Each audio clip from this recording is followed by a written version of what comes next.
Hello sweet people, কেমন আছেন সবাই? আশা করি সবাই অনেক ভালো আছেন। আজ দেখুন তো আমরা কোথায় চলে এসেছি। এখানে অবশ্য আমাকে একা দেখা যাচ্ছে, কিন্তু আমি একা নই। আমার সাথে এসেছিল আমার মা, মাসি আর ভাই। তো তাদের আবদারের জন্যই আজকে আমরা চলে এসেছি জোহান ড্রিম ভ্যালি পার্ক। এটা কোথায় অবস্থিত? এটা ঝিনাইদহ জেলায়। এটা নিজের জেলা।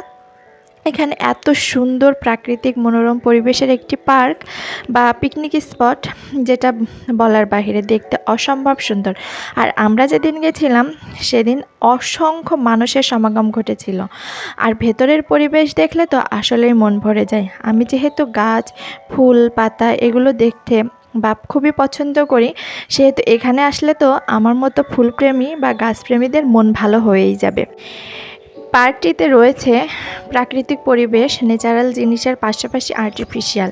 এখানে অনেকগুলো রাইড আছে, যেখানে বাচ্চা থেকে বৃদ্ধ যারা পিকনিক করতে আসছে বা ঘুরতে আসছে, তারা যাতে প্রাকৃতিক পরিবেশের সাথে এনজয় করতে পারে বা আনন্দ উপভোগ করতে পারে, সেই জন্য রয়েছে। এবং এখানে রয়েছে আর্টিফিশিয়াল অনেকগুলো মূর্তি, যেগুলো বাচ্চারা দেখলে আনন্দ পাবে। আর যেদিকেই তাকাই ফুল আর ফুল, গাছপালা, প্রাকৃতিক পরিবেশ, সবুজ, তাকালেই আসলে মন ভালো হয়ে যায়। কিন্তু এখানে আপনি আসলে হাঁটতে হাঁটতে শেষ হয়ে যাবেন, কারণ পার্কটি এত বিশাল, এত জায়গা জুড়ে, সেটা মানে না আসলে বুঝতে পারবেন না। আর এখানে এসেছে প্রচুর মানুষ পিকনিক করতে। যেহেতু মাসের শেষ, রোজা শুরু হয়ে যাবে, সুতরাং এখানে সবাই রোজার আগেই ঘুরে ফিরে নিচ্ছে।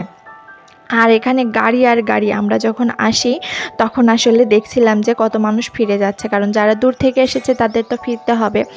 আর এখানে আছে প্রাকৃতিক ঝর্ণা, প্রাকৃতিক ফোয়ারা, এবং বাচ্চাদের জন্য আছে ট্রেনের সাথে ভূতের বাড়ি যাওয়ার একটা রাইট, যেখানে দেখছি বাচ্চাদের সাথে মিল রেখেই বৃদ্ধ বা বয়স্ক মানুষরাও তারা এনজয় করছে।